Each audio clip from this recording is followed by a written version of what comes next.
This is part 2. In the description you'll find links to part 1 and the topics covered in this section. Among the other settings on the drive collar are panorama. Options set the angle or width and the direction. Sweep the camera across the scene to create a wide-angle view in camera. After selecting bracket, it's slightly confusing. First, select the kind of bracket you want from the list, then go back to adjust the settings, which should really be nested down one level from the selection. Exposure brackets up to 9 frames with up to 3 stops. According to the EXIF, ISO, aperture, and shutter don't change, but the exposure bias does. That doesn't make sense. I'd like to know which is adjusted. ISO brackets from 1/3 to 1 stop. The camera takes 1 image and saves 3 files, JPEG plus RAW. Select 3 options for the film simulation bracket, again, each with an affected JPEG and a clean RAW file from a single exposure. Same for white balance with 1, 2, or 3, but the manual doesn't indicate what this means. In Lightroom, with the ±3 setting, the RAW files of the Chroma Selfie chart reported K4200, K4700, and K5250. Although there is no onboard flash, there is a flash hot shoe with an extensive menu of options to control external flash units. For a multi-flash configuration, the menu configures channels and groups. The self-timer is found in the menu with 2 and 10-second options. Another setting controls whether the timer continues for the next shot. When on, it is also retained if the camera is powered down. A third option controls the flashing self-timer light. Interval timer shooting can be set at intervals up to 24 hours and an infinite number of images. Another setting controls exposure smoothing. There's no in-camera option to create a time-lapse video, either here or on the movie menu. I created this one in Final Cut. Which is the perfect transition to talk about video. This scene is recorded on the X-T4 in movie mode. Let's have a look at some samples. I'll switch up the other settings as I go, but all of these samples are recorded using H.265 HEVC in 4K 16:9 30 frames at 400 megabits per second, and this is a 10-bit internal recording. Now, those are the X-T4's best settings. I do appreciate that might be more than your current editing system can handle, and it's certainly more than is required for YouTube. So this first sample is the Provia, or standard setting. I'm using the same custom white balance with the same small tweak in Final Cut. The camera is on a tripod, stabilization is off. I've switched to my usual video settings, Classic Chrome, with a couple of steps of tone curve adjustment to lower the highlights and decrease the shadows for a slightly less contrasty image and reduce the sharpness for a slightly less crispy look. Those controls are only one element, making this a sophisticated and capable camera for video production, particularly as using log or HLG is included without additional cost. The X-T4 supports 17:9 DCI or Cinema 4K with internal rates ranging from 100 to 400 megabits per second. Internal recordings are 10-bit with 420 chroma sampling. This is the Eterna film simulation, and I've reset the tone curve highlights and shadows to 0.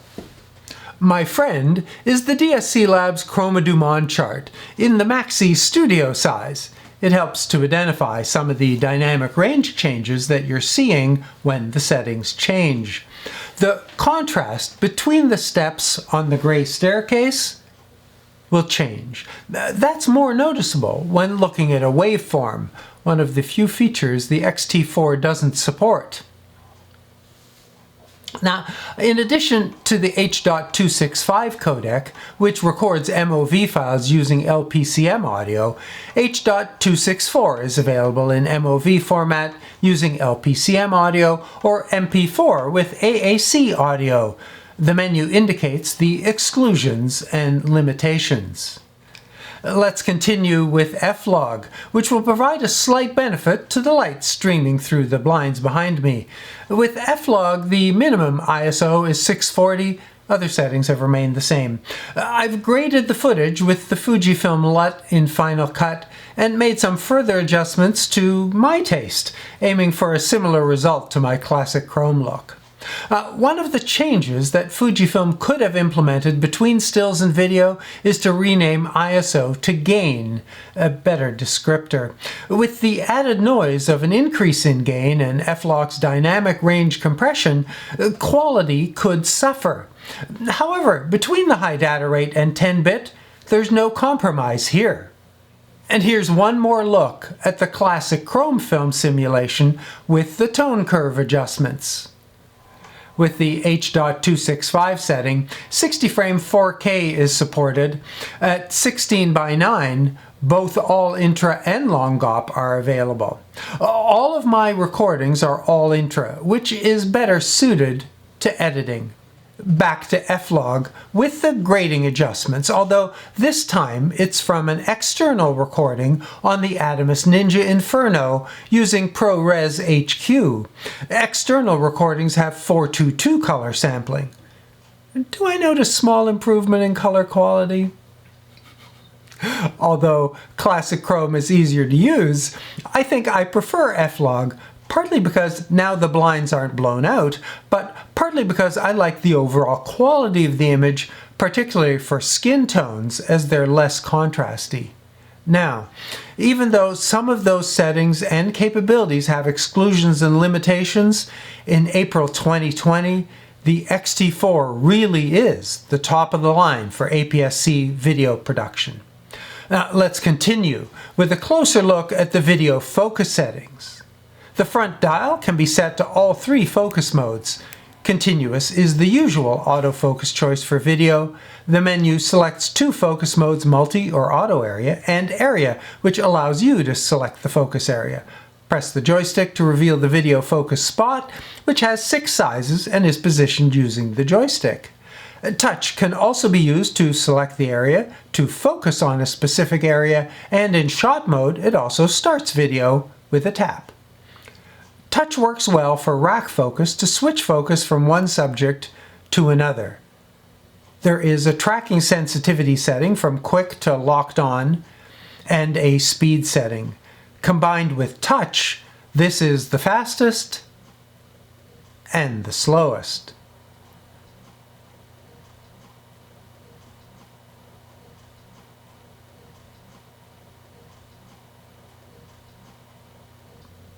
The same face detection settings are available. Now, during the several takes of this scene with the various settings, while face detect did sometimes detect my face, it, unless I remove my glasses, often does not. However, as I have the area set over my face, as you've seen in this scene, it maintains focus and works reliably without micro adjustments. After you've selected video, the menu changes with video-specific tabs like audio and timecode. The compression setting affects the rate and resolution selections, and while long GOP provides more options, all intra limits to the highest quality.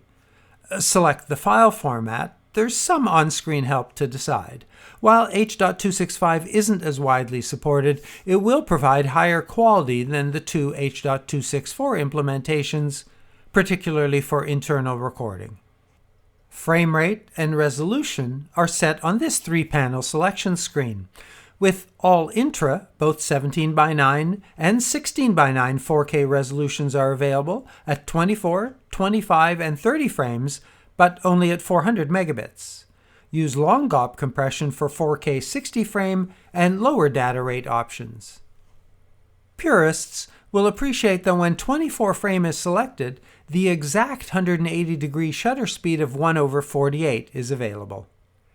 High-speed recordings, which are recorded without audio, use a 2-panel selection screen. Playback rates from 24 to 60 can be matched with recording rates up to 240 to create an in-camera slow motion from 4 to 10 times.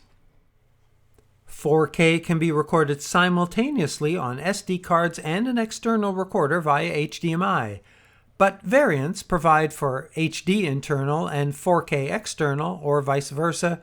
Another menu option sets HD output. A second selection controls F-Log and HLG for internal and external recordings. This allows, for example, an internal recording using a film simulation like black and white or classic chrome, and an external F-Log recording.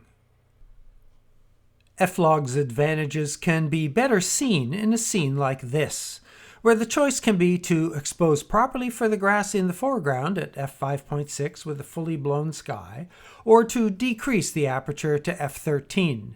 Now, the detail in the sky is visible, but the foreground is too dark. Switching to F-Log compresses the standard dynamic range to provide for a greater range. Using Fujifilm's free lookup table, the footage can be mapped to the capabilities of standard display, and then using color grading tools further fine-tuned to create an image that has the appearance of a wider range. HLG, hybrid log gamma, is all or nothing. HLG recordings can capture a wider dynamic range, but you will only see it if you have an HLG compatible display. However, the advantage is that it provides a standard image to screens that don't support HLG. The X T4 supports image stabilized lenses and includes in-body stabilization and digital stabilization. When all three are active, the 4K scene crops in from this to this. Stabilization Boost increases handheld stability, but won't pan smoothly, and there's no further crop with this setting. And with stabilizations off, this is a static handheld shot. It's the usual handheld movement. Now, with the in-body and optical on, which does a good job of smoothing out my unsteady movement. Adding the digital with the crop improves the stability further, enough to give me confidence to try some motion.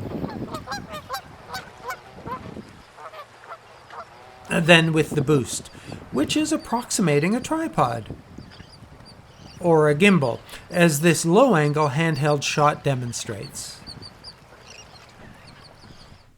The video menu uses icons to remind us that these are independent settings, although some, like AF Illuminator, are shared. But it's not just the menu. All the exposure controls and settings are independent between stills and video mode.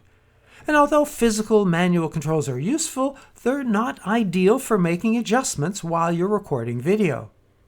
Movie Optimized Control, which was called Silent Mode on the X-T3, disables the physical controls and replaces them with on-screen controls. It can be activated from the menu or using the on-screen button. Shutter speed, aperture, and EV, if you're not using all manual settings, as well as ISO, can be set silently with touch, but the navigation control pad and joystick also work. It also provides access to audio settings, film simulation, and white balance, as well as stabilization. The Movie Optimized Control adjusts settings while you're recording.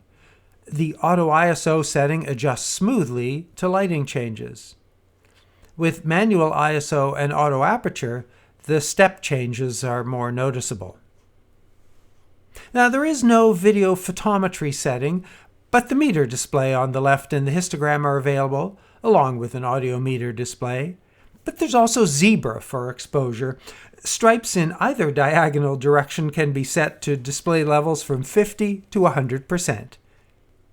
A comprehensive audio control panel can independently set internal and external mics with settings from +6 to -30 decibels. The external input can be set to line for input from an audio board. A limiter can be activated to reduce overload clipping distortion, and both wind and rumble filters can be selected. There's a headphone port on the optional battery grip, or the USB-C port can be used with a USB to audio adapter.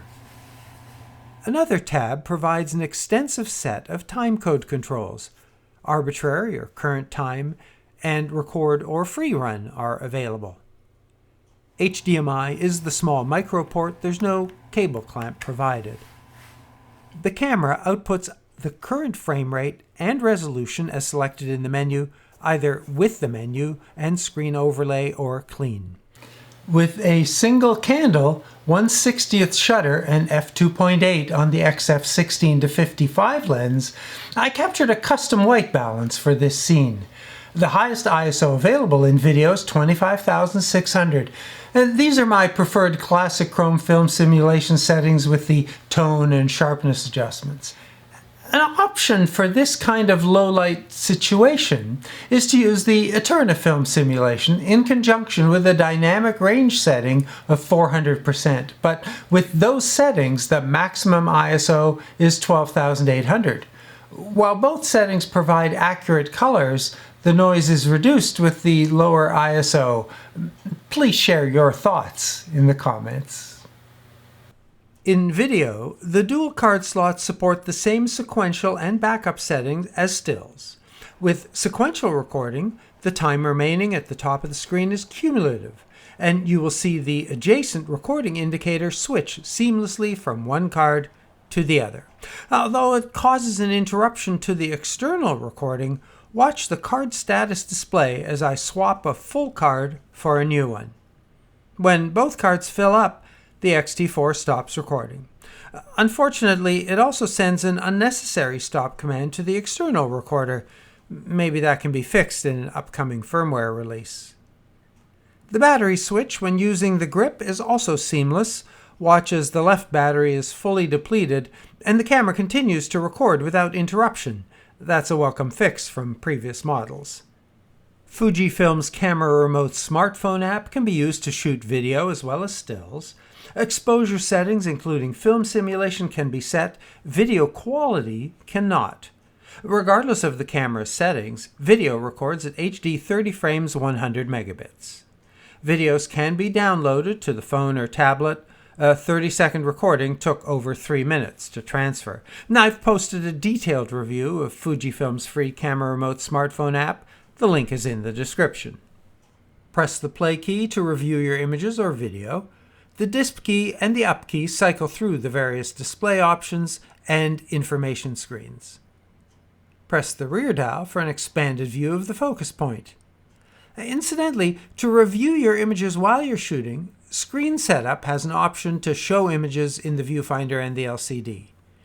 Press Menu to see the playback options. It's the usual: crop, resize, red eye, slideshow. Images can be copied from one card to another. Voice memos can be recorded. After activating this feature, press the front button to start recording. RAW conversion is a menu option, or press the Q key to jump directly to the RAW conversion module, where you'll find the ability to add a film simulation, useful if you want to convert an image to monochrome, and once you've selected black and white, you can add a color cast. Or there are options if you'd like to see how the color chrome or FX blue might enhance an image. White balance can be changed. White balance shift can be added. Exposure adjustments from -2 to +3 can be set. The tone curve can be adjusted. And all of this would be just a little more useful if there was an interactive preview. Then there are the RAW conversion Easter eggs. The manual makes no mention of these conditions, and typically these options are unavailable. Dynamic range is available only if the setting was on when the image was taken, and it can be used to reduce, not increase, the setting. Images taken at 400 can be changed to 200 or less. The D-range priority option is available for images taken with that setting. Just like DR, images shot with strong can be reduced to weak or off. But if you shoot with auto or weak, it can't be increased to strong. And HDR is only available if that setting was used when the image was taken. Again, only down from the shooting setting. So shoot at the maximum, 800 plus, and reduce as needed afterwards. While all of these are somewhat limited, they can reduce an effect if you went too far. Clarity can be set. This is how I created my clarity samples. Take an image and save various settings. And images can be saved as JPEG or TIFF.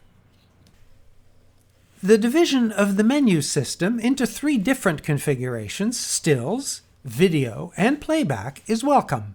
In general, things are well organized, but not all. Some touch options in the focus section, others in setup. Why not together? While you might think you could organize these yourself using My Menu, nope, the setup user settings can't be My Menu'd. And as the shutter and burst options are interdependent, shouldn't they be closer together? Or the interrelated photometry and face detect? Why are drive settings so ridiculously nested when there's room for at least one more option on the left navigation tabs? The setup option needs a usability rethink. Is touch a button option? Shouldn't My Menu be a screen setting? And returning to a menu selection while you're in the middle of making adjustments can be frustrating. Format one card, then back to square one to format the second. But while adjusting the grain setting, it helpfully returns to the setting. And then, while I appreciate the My Menu capability to organize and prioritize items, after it's configured, it's the annoying default for the same process. Let's have an option, return to previous, or top, or My Menu. And why is there this strange crop when the menu is output to HDMI in movie mode? The new bigger NPW235 battery is rated for 450 shots with boost on, up to 600 with economy. Most days I barely made a dent in the capacity. New battery also means a new X-T4 accessory grip, which holds 2 batteries. And there's a battery age indicator. With the grip, all 3 display. A USB charging adapter is provided, and with the grip installed, it charges the internal and grip batteries. I didn't notice it in stills mode, but in video, particularly when the grip is attached and the external power is connected, the X-T4 can be flaky. Several times it locked up and recovered only when I removed the battery from the body. That happened with firmware 1.0.